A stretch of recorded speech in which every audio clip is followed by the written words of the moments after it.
Bon, j'ai reçu un nombre raisonnable de questions. Je pense que nous allons pouvoir passer un moment utile ensemble, sans que cela nous mène jusqu'à demain matin. J'ai essayé de casser un peu les questions reçues. J'ai d'abord plusieurs questions qui tournent autour de la question de Satan. Une question s'énonce de cette manière, après une parole gentille. Mais où est passé Satan comme personnage ayant contribué au mal? Vous ne l'avez pas nommé, pourquoi pas? Une autre question, est-ce que je me trompe en pensant que Satan est la source du mal? Et encore une double question, le mal est-il apparu au moment de la chute? Qu'en était-il dès lors avant? Le diable ferait-il donc partie de la création de Dieu? Pourquoi n'ai-je pas davantage parlé du diable? Je l'ai quand même mentionné lorsque j'ai évoqué Job et les assauts menés contre Job. C'est parce qu'il me semble que l'intervention du diable, que j'affirme, ne fait que compliquer un tout petit peu la présentation du problème sans changer radicalement ses données. Quant à la grande question, pourquoi Dieu souverain et bon permet-il le mal? Quant à la question du mal comme écharde pour la raison, je dis que l'intervention de Satan ne change rien, qu'elle ne fait que reculer le problème d'un cran. Et on le retrouve exactement semblable à la position qu'on a lorsqu'on considère seulement l'homme. D'après le témoignage de l'Écriture, l'humanité originelle a choisi le mal, a fait le mal à l'instigation de Satan. Donc elle n'a pas été la première à pratiquer le mal et à faire le mauvais choix. Mais je dis que cela ne nous aide pas quant à la solution de la question pourquoi de l'intégration rationnelle de l'expérience du mal, parce que la chute de Satan lui-même alors devient le problème mystérieux à résoudre.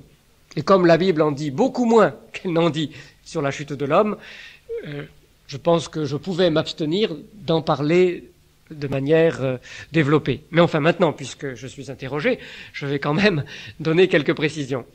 Donc je crois que la Bible enseigne clairement, et que c'est là la vérité même à recevoir, qu'effectivement, avant la chute de l'homme, la chute édénique,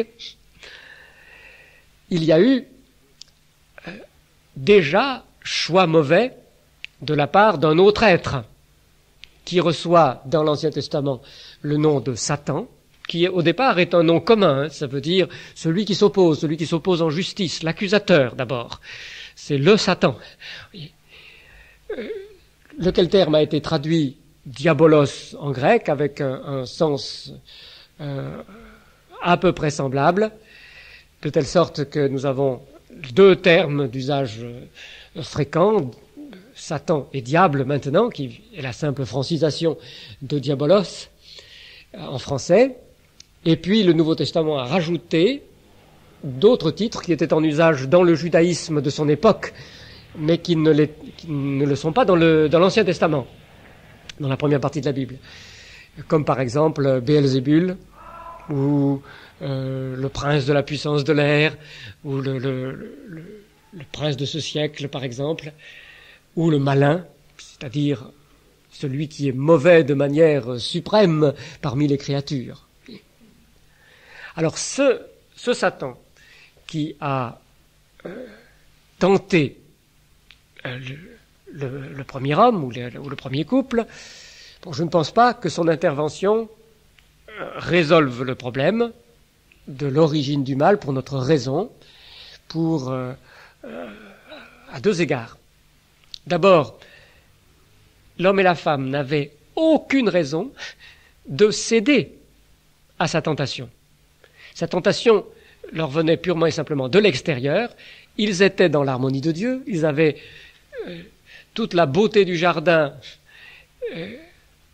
comme leur environnement constant. Ils conversaient régulièrement avec Dieu.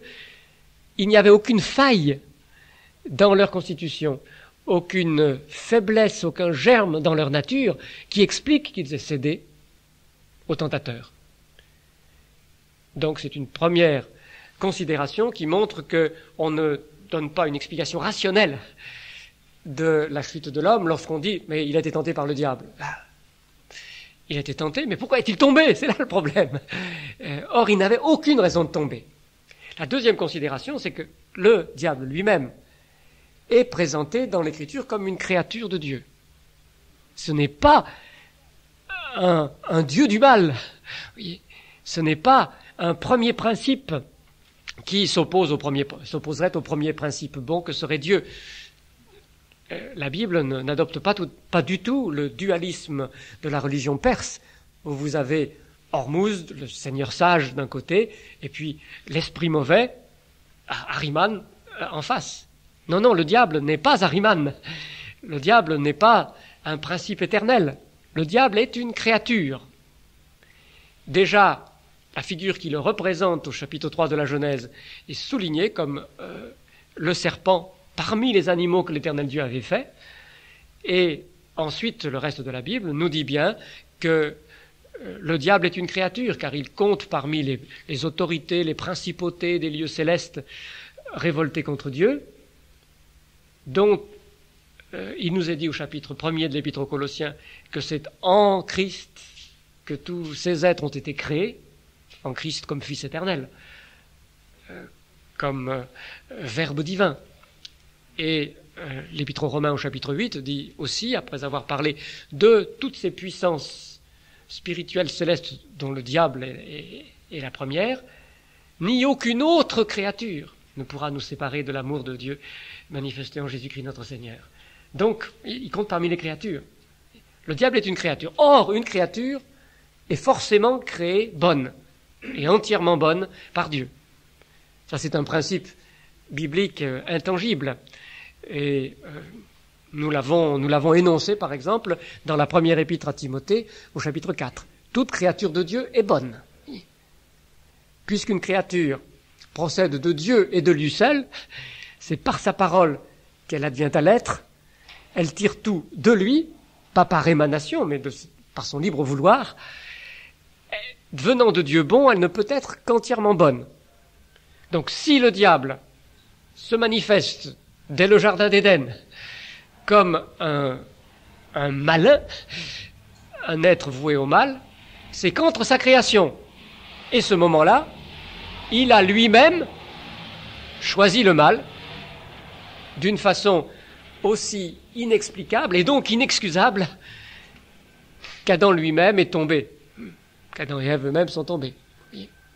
Donc on ne résout pas le problème en faisant intervenir le diable, on le recule d'un cran en quelque sorte, on montre qu'il y a une complication dans cette affaire. Je pense que cette complication a son importance aussi, je ne veux pas dire pour autant qu'à d'autres égards elle ne soit pas importante. Me semble-t-il, c'est parce que l'homme a péché en deuxième position, et malgré tout à l'instigation d'un autre, que son péché ne se porte pas au degré absolu d'emblée, que Dieu peut en retenir les conséquences, que l'homme, tout en étant esclave du péché, reste encore, en quelque sorte, disponible pour l'opération de salut de Dieu, qui va intervenir pour le racheter. Alors que pour le diable, il n'est pas question de rachat. Nous y reviendrons d'ailleurs avec une question ultérieure. Donc le diable est le premier en qui le mal soit apparu. Dans ce sens, il est la source du mal. Mais cela est aussi énigmatique d'une opacité mystérieuse, au moins égale à celle de la chute de l'humanité au début. Nous n'avons pas d'explication, parce qu'il a été créé, lui aussi, bon, d'une bonté excellente. Donc il est important de noter qu'il fait partie de la création de Dieu, que le mal a commencé dans les lieux célestes avec lui, avant de commencer sur la terre. C'est par un homme que le mal est entré dans le monde, mais le monde visible. Mais dans le monde céleste, ou dans la partie céleste du monde, elle est entrée par le diable.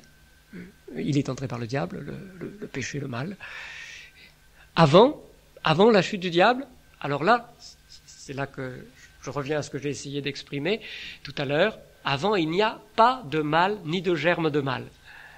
Rien, aucune même possibilité réelle de mal. Ça, c'est une thèse qu'on n'entend pas habituellement, mais que je crois nécessaire. L'idée de possible, c'est une idée ambiguë qui peut suggérer une sorte de présence déjà.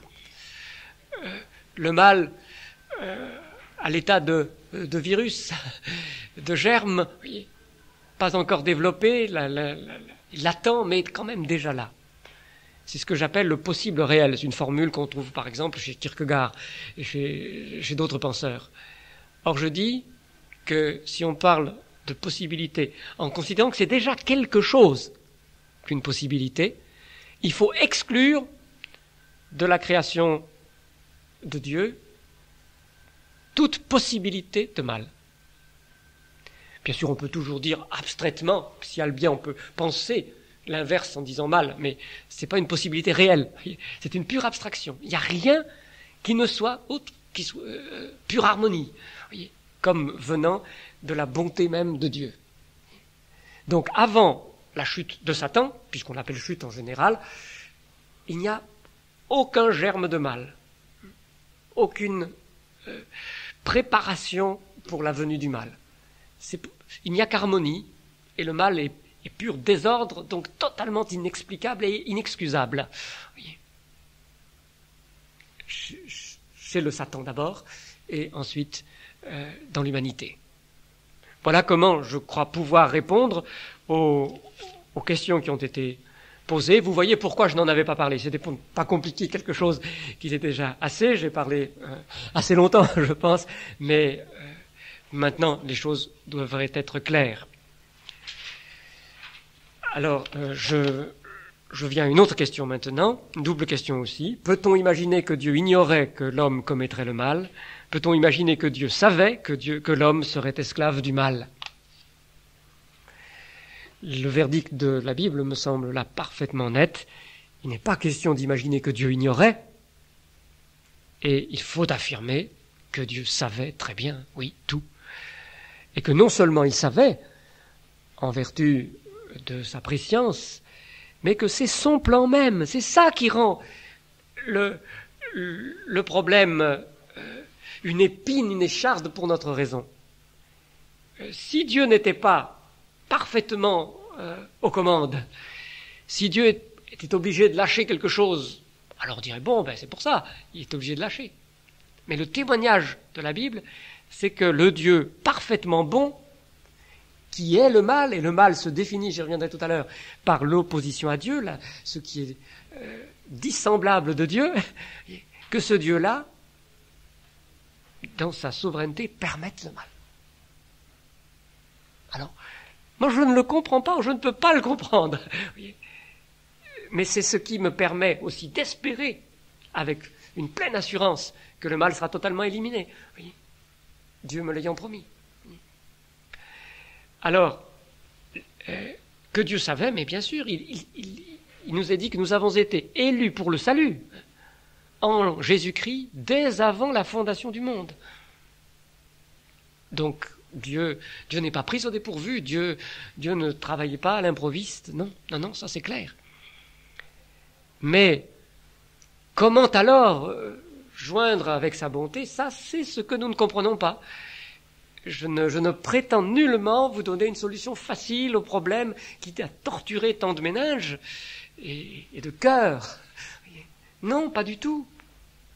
Mais je crois pouvoir discerner que devant la croix de Jésus-Christ, nous ne pouvons mettre en doute ni la souveraineté de Dieu, que c'est vraiment son plan qui s'accomplit, ni sa pure bonté, ni la réalité du mal.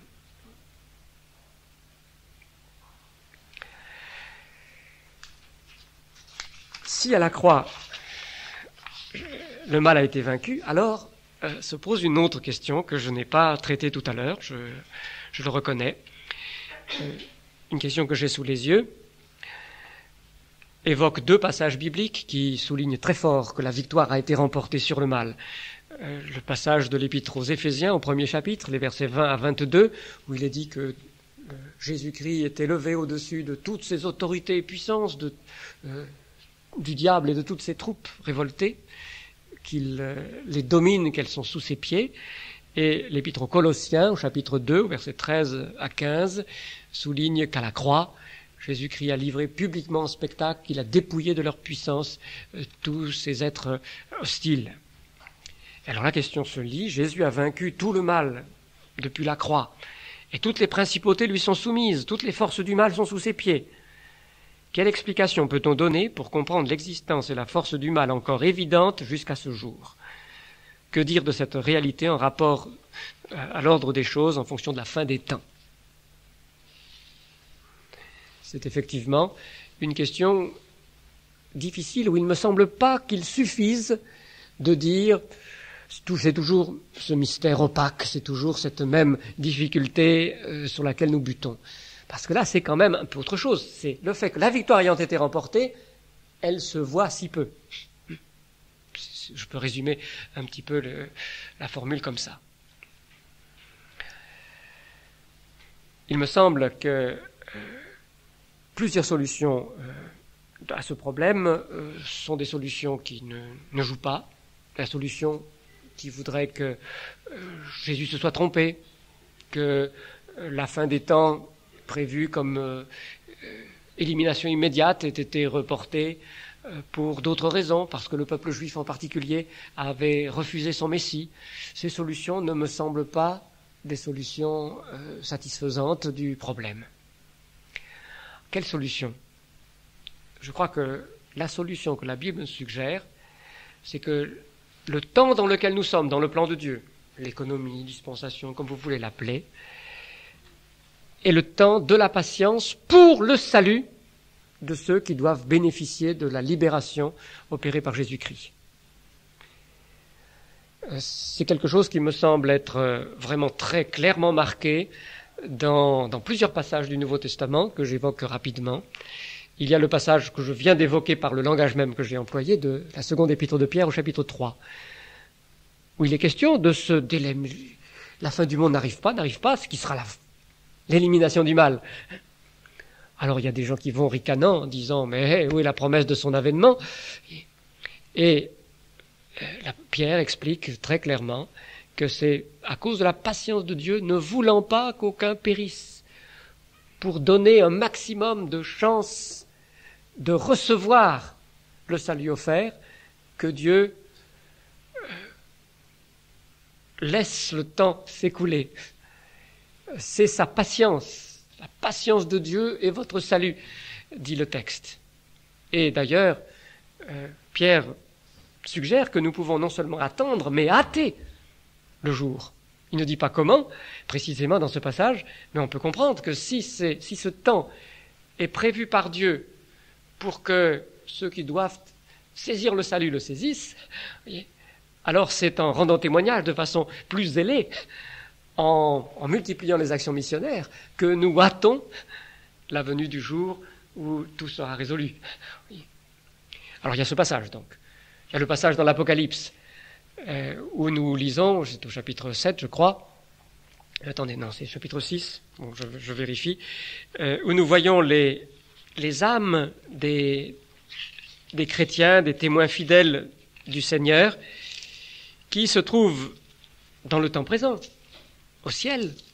Ils sont représentés comme sous l'autel céleste et qui demandent au Seigneur de mettre fin à cette période qui s'allonge, qui ne s'éternise pas, mais qui quand même s'allonge et se prolonge, en disant « Mais jusque à quand ?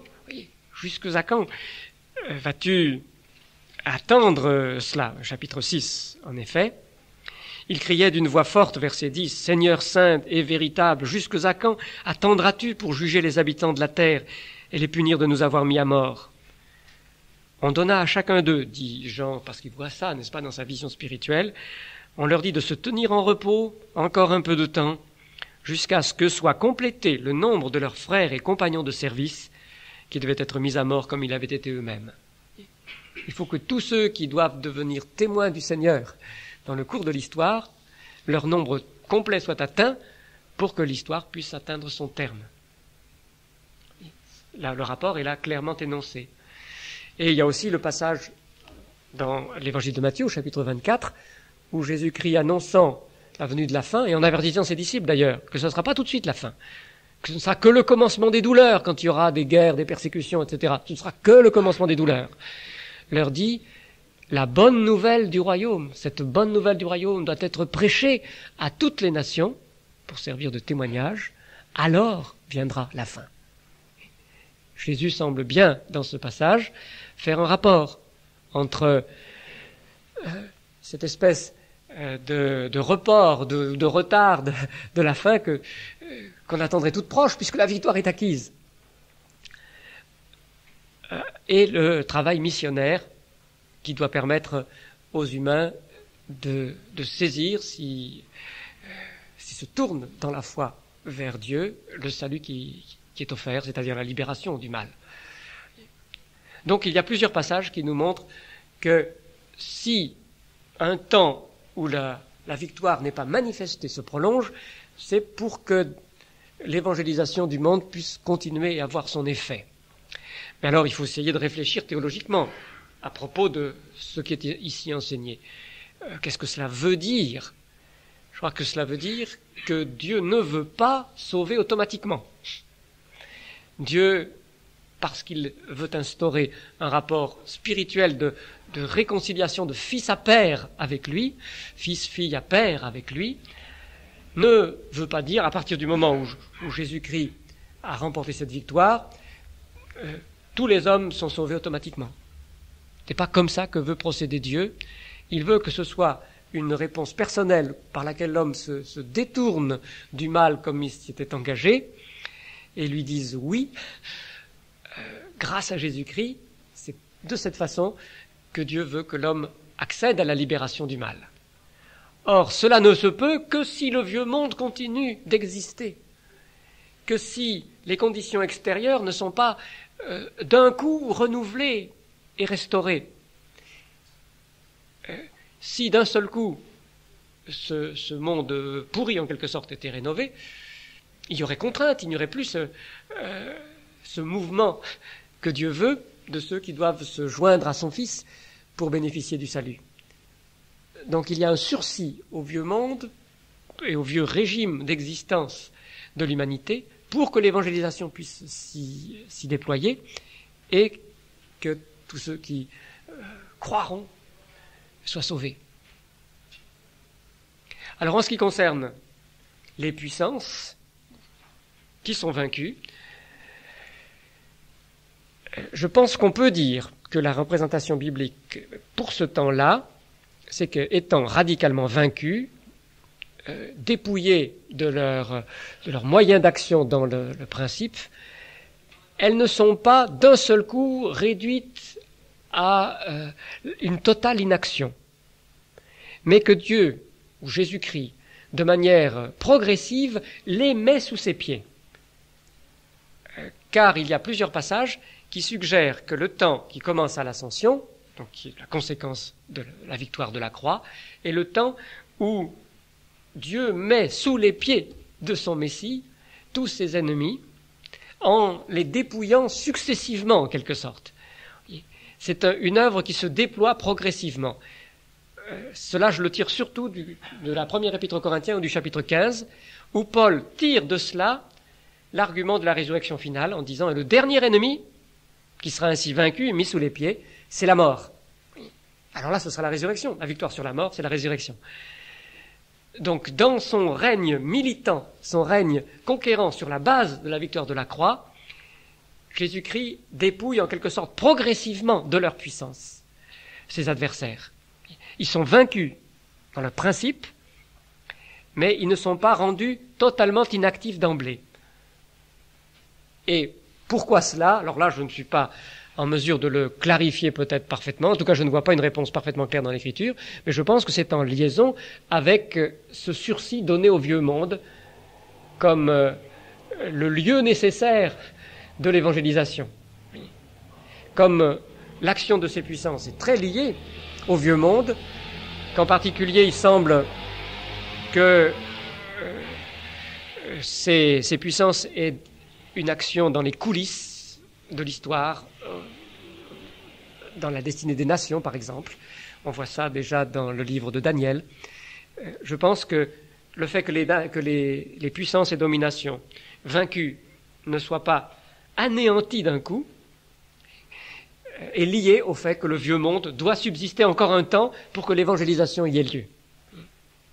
Voilà la courte explication, parce que je fais court encore, et même si vous avez l'impression que je fais long, à cette grande question qui m'a été posée. Et alors, une question se joint tout de suite. Avez-vous une interprétation de la fin que Dieu réserve pour le mal? Les textes bibliques sont assez obscurs à ce sujet. Sont-ils vraiment obscurs? Je pense qu'il y a certains éléments qui sont très clairs et que d'autres éléments restent effectivement mystérieux, obscurs. Ce qui est très clair, me semble-t-il, c'est que Dieu châtiera ceux qui ont choisi le mal et qui ne se sont pas tournés vers Jésus-Christ. Et qu'il châtiera avec eux ces êtres spirituels qui auront dans les coulisses inspiré leur révolte, accru encore leur perversion. Puisqu'il nous est dit que le diable lui-même sera jeté dans ce lac ardent, brûlant de feuilles de soufre. C'est un rappel du châtiment de Sodome. Dans ce lac ardent de feuilles de soufre qu'est le châtiment éternel.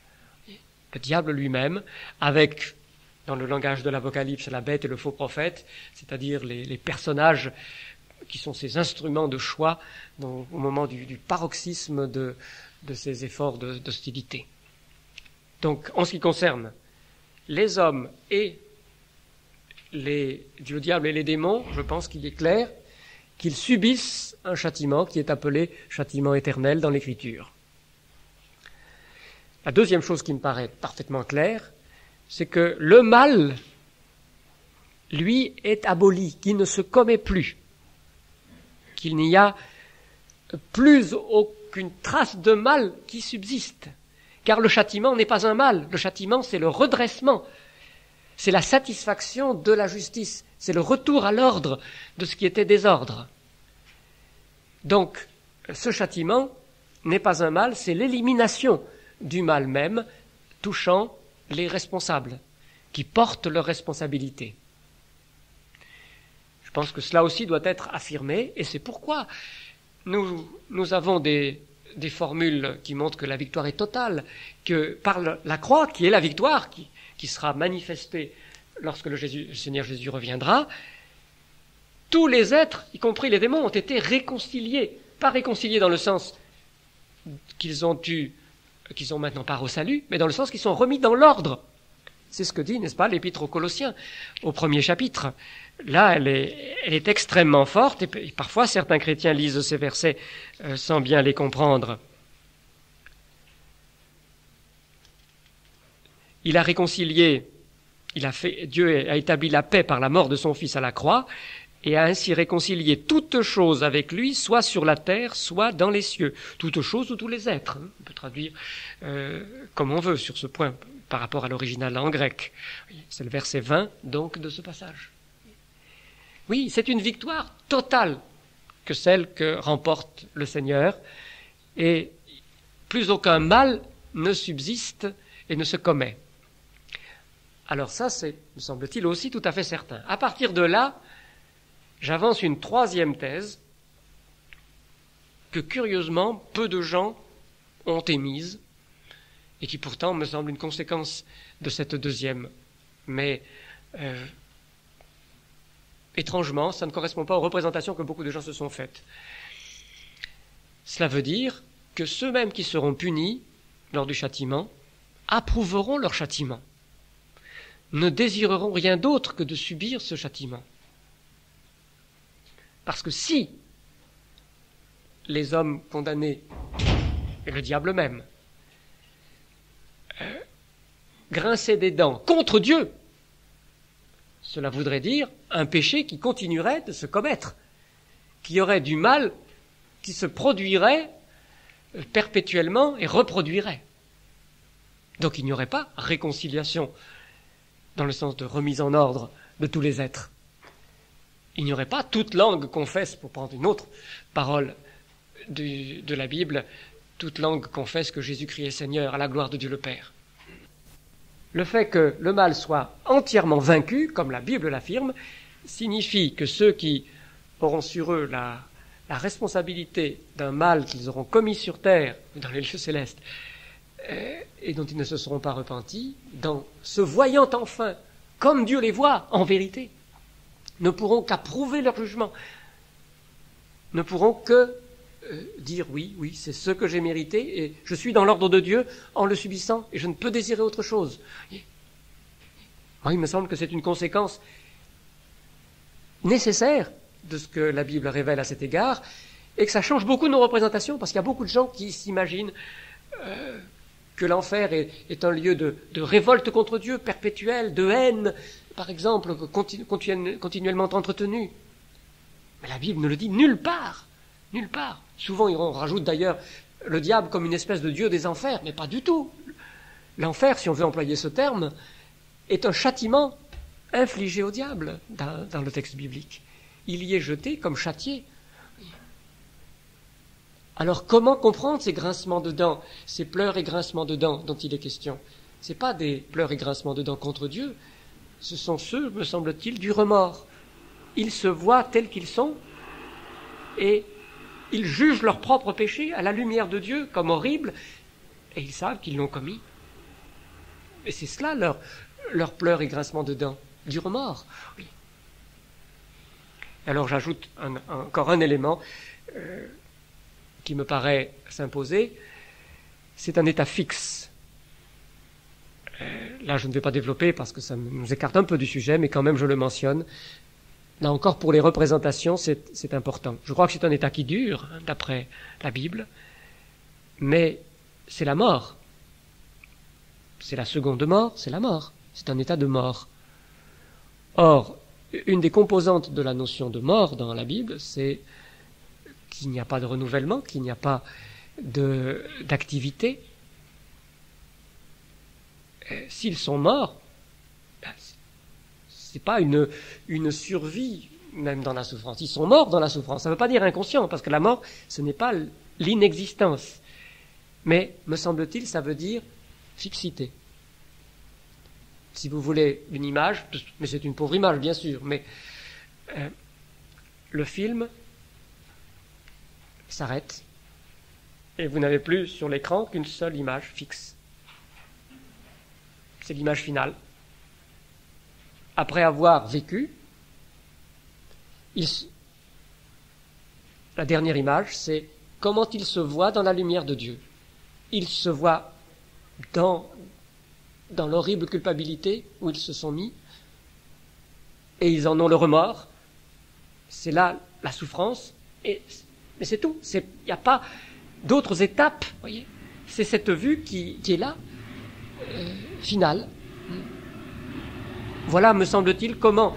Bon, je ne dis pas que je cerne toute la doctrine comme ça, mais je suggère que c'est une façon de comprendre la fin du mal. Oui. Pour ceux qui ont commis le mal. Alors, pour ceux qui ont commis le mal, mais se sont réfugiés en Jésus-Christ, ont reçu de lui la libération du mal en mettant leur confiance en lui, en s'attachant à lui. C'est ça ce que la Bible appelle la foi, la conversion. Pour cela, alors, la fin du mal, eh bien, elle s'exprime par tout ce qui est présenté dans ces dernières visions de l'Apocalypse, où Dieu lui-même est présent avec la foule de ceux qui sont à lui, où il essuie toutes larmes de leurs yeux, toutes leurs peines sont finies. C'est l'image du 11e chapitre d'Ésaïe. La terre sera remplie, parce qu'il y a une terre encore, c'est la nouvelle terre. La terre sera remplie de la connaissance de l'Éternel, comme le fond de la mer par les eaux qui la couvrent. Et vous voyez cette image de plénitude. C'est ça la fin du mal. Voilà ce que je dirais en réponse à cette question. Et maintenant, j'arrive à deux autres questions. Une question, disons, d'approfondissement théologique, de réflexion. C'est pas très facile, peut-être, mais Je vais tenter d'y répondre, brièvement d'ailleurs. Et puis une autre question double de 2 personnes qui touche plutôt à notre actualité. Et là, je répondrai un peu plus longuement, mais je trouve ça plus difficile aussi. Que dire de cette liberté qui ne donne lieu qu'à un choix? Vous savez que j'ai souligné que la liberté, ce n'est pas de pouvoir dire oui ou non, c'est de pouvoir dire oui, comme Jésus lui-même. Alors, que dire de cette liberté? Je dirais que ce qui fait sa liberté, c'est la qualité de la relation à Dieu. En un sens, toutes les créatures autres que l'homme et que les êtres célestes, les chiens, les chats, etc., disent oui à Dieu, mais ne peuvent pas faire autrement. La qualité de leur oui est une qualité qu'on pourrait dire inférieure. Ce qui fait le propre de l'homme comme créature en image de Dieu, quasi fils dans sa création et fils par adoption de grâce en Jésus-Christ, c'est que sa dépendance à l'égard de Dieu, le oui qu'il dit à Dieu, est d'une autre qualité. Une qualité qui est associée à la communion, à la compréhension. L'homme a part à la sagesse de Dieu, il comprend, et donc il dit « Oui, je te loue, Seigneur et Père, de ce que tu agis comme tu le fais. » C'est la prière de Jésus, « Je te loue, Père, de ce que tu as caché ces choses aux sages et aux intelligents, les a révélées aux enfants. Je te loue, Père. Amen, oui. » Donc, il me semble que c'est dans la qualité de la relation, et j'ai dit filial, quasi-fils, filial, je crois que c'est aussi ce que nous apprend l'évangile de Jean au chapitre 8. Celui que le Fils a franchi est réellement libre. Celui qui est adopté comme fils, qui est comme fils dans la maison. Dans une grande maison, comme Jésus évoque dans Jean 8, une maison du monde du 1er siècle, dans le système patriarcal de l'époque, le fils et l'esclave dépendent également du Père. Pour toute leur vie, dépendent du Père. Économiquement, juridiquement, etc. Le fils et l'esclave obéissent également au Père. Un fils obéit à son Père. Mais le fils est libre, l'esclave ne l'est pas. Pourquoi? Parce que le fils est le fils. Parce qu'il est en communion avec son Père. Parce que entre le Père et lui, il n'y a pas seulement un rapport d'extériorité, et en un sens, il est un peu son Père, étant le fils de son Père. Il est de la maison. Vous voyez ce que dit Jésus? Le fils demeure toujours dans la maison, parce qu'il est de la maison. Donc la loi de la maison, qui est celle du Père, c'est la loi de son être, et il est libre. Alors que l'esclave n'y demeure pas toujours. L'esclave, on le vend, on le revend, etc. Il est un étranger dans la maison, et la loi du maître est une loi étrangère à sa nature, à son être. Vous voyez? Vous voyez ce qui fait la liberté? Ce n'est pas de pouvoir dire non, concrètement. Effectivement, c'est de dire le oui avec qualité filiale. Voilà comment je répondrai à cette question. Et maintenant, une grande question sur la définition du mal, mais sans doute aussi du bien, en notre temps. Je commence par la deuxième question. Vous considérez que le mal est la réalité injustifiable. Il s'agit donc d'une réalité relative liée aux circonstances, à l'époque, à la culture. Cela voudrait-il dire que ce qui hier était péché ne pourrait plus l'être demain? Et on pourrait, je pense, présenter la question aussi en disant injustifiable, mais aux yeux de qui? Par quels critères? Ce qui est injustifiable à une époque ne paraît pas l'être à d'autres, pour des hommes de générations différentes. Puis l'autre question, vous voyez, est assez proche de celle-ci.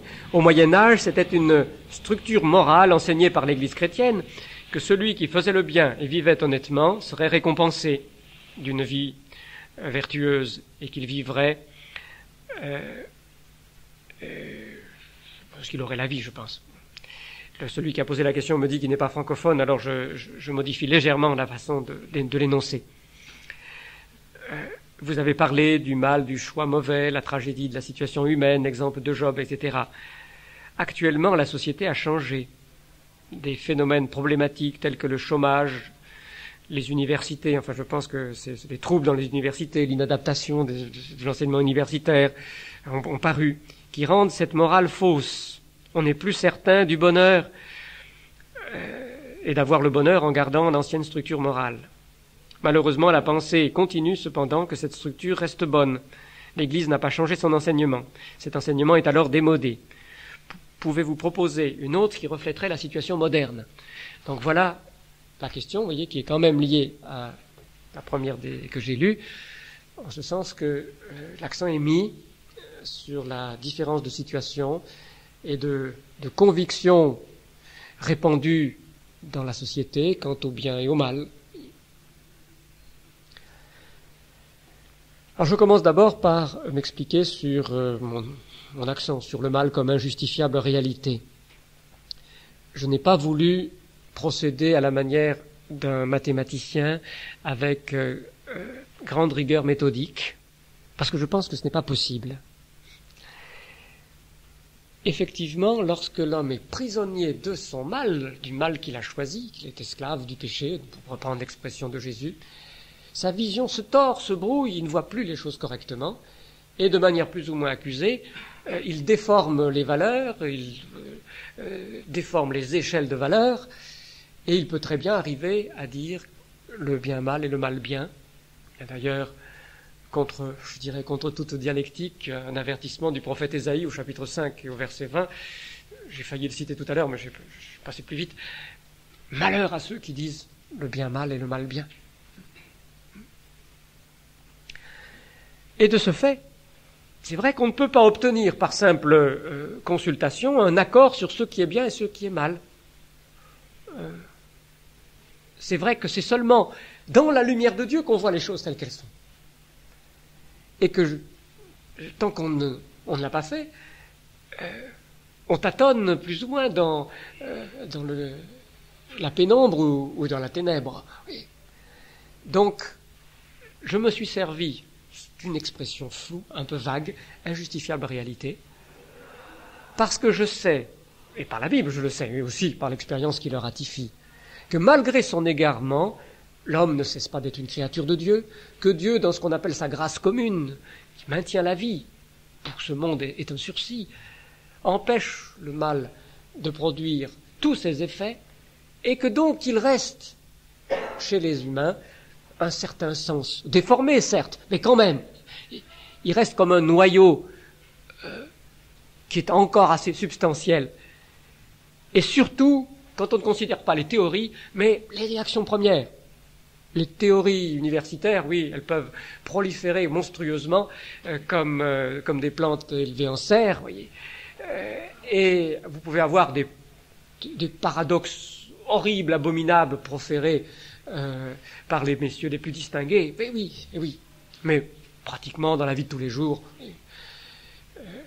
vous avez des tas de gens qui je prends ça comme illustration simplement, qui vous affirmeront, qui vous feront un éloge du mensonge. Je crois que Michel Foucault, dans sa leçon inaugurale au Collège de France, a fait un éloge du mensonge. Il n'empêche que si vous lui dites un mensonge et puis qu'il s'en aperçoit dans la vie de tous les jours, dans la minute d'après, il va réagir très fort. Il aurait réagi très fort. Comme on a remarqué, des gens qui vous prêchent tout est absurde, irrationnel, etc., savent très bien gérer leur carrière et les finances des livres qu'ils publient. Hein, donc, quand on est près de la réalité quotidienne et des réactions spontanées, communes, je ne dis pas qu'il n'y a pas de déformation, mais il y a moins de déformation. Et c'est pour ça que je me suis servi, comme en quelque sorte d'un levier, de ce sens que je sais encore présent du mal comme injustifiable réalité. Mais bien sûr, s'il fallait trouver une base scientifiquement tout à fait sûre, bien définie, claire, dès qu'on se mettrait à chercher, on faudrait chercher des philosophes, etc., qu'est-ce que vous voulez dire, ça se déliterait, et on n'aurait de base sûre qu'avec le témoignage de Dieu lui-même dans sa parole. J'en suis persuadé. Alors, à partir de ce témoignage de Dieu dans sa parole, que dire en réponse à la question numéro 1, surtout des deux que je traite maintenant? Il me semble qu'il faut dire d'abord qu'il y a des constantes dans l'histoire humaine, que l'image qu'on a fréquemment de nos jours, d'une remise en cause totale, nous sommes dans un monde tout autre que celui de nos arrière-grands-parents, que tout cela, c'est simplement faux, que c'est gonflé, que ça ne correspond pas à la réalité, que il subsiste comme une armature commune à toutes les époques. C'est d'ailleurs bien pour ça que nous pouvons vibrer, être émus en lisant des textes de Platon, des milliers d'années avant nous, que nous pouvons vraiment reconnaître des expériences que nous faisons quand nous lisons des auteurs très éloignés. Il ne faut pas croire que les transformations extraordinaires de notre environnement technique signifient que tout alors est changé. Nous sommes toujours quand même dans le même monde. Alors, dans notre coin de monde et notre époque de monde, il y a des changements, mais tout n'est pas modifié. Voilà le premier élément que je voudrais mettre en valeur. Et le deuxième, alors, c'est que Dieu, qui lui-même gouverne la diversité des temps et des moments et des situations culturelles, tient compte de cette diversité. Et c'est vrai que la sensibilité peut varier à l'égard de certains mots, de certaines formes de mal, et je dirais de façon légitime. Nous n'avons pas, nous en maintenant l'existence des constantes, à nier ce fait qu'il y a progrès à certains égards, régression à d'autres, qu'il y a des variations, et que, par exemple, la culpabilité encourue varie selon les époques. On voit très bien cela à l'intérieur de la Bible elle-même, puisque nous voyons que dans l'Ancien Testament, le divorce très facile, la polygamie, ont été tolérés par Dieu. C'est bien toléré. Les temps n'étaient pas mûrs pour une plus grande rigueur. Bon, ce n'est pas que la chose ait plu à Dieu ou que Dieu ait dit que la polygamie lui plaisait. Au contraire, il y a des indices dans le texte qui montrent que ce n'était pas selon son intention. Mais à cause de la dureté du cœur de l'homme, comme Jésus l'a expliqué, Dieu a toléré dans sa législation certaines choses qui ne sont plus tolérées dans l'Église, par exemple, à partir de la venue de Jésus-Christ. Donc, nous avons là, effectivement, une diversité qui peut être prise en compte. Et, bien sûr, lorsqu'il y a des problèmes radicalement nouveaux qui surgissent, et pour notre époque, il y a certains problèmes d'écologie qui sont, semble-t-il, vraiment nouveaux parce que on est passé à une autre échelle. Oui. Et certains problèmes de bioéthique, parce que nos techniques sont capables de faire des choses qu'on ne pouvait pas envisager autrefois. Alors, il y a des adaptations à faire, des choses nouvelles à proposer, et je peux sympathiser avec la personne donc qui a écrit la question que j'ai lue tout à l'heure, lorsqu'elle se plaint que l'Église ne sait pas faire face à ce changement, qu'elle ne modifie pas son enseignement pour répondre plus directement aux défis du temps présent. Il s'agit de le faire en fonction de ces constantes révélées par l'Écriture sainte et du sens de l'histoire que l'Écriture sainte révèle, mais c'est bien vrai qu'il ne s'agit pas de se figer non plus dans une simple répétition du passé. Voilà, c'est une réponse pour une très grande question, certainement insuffisante, mais pour l'instant, en tout cas, je ne vois pas plus à dire.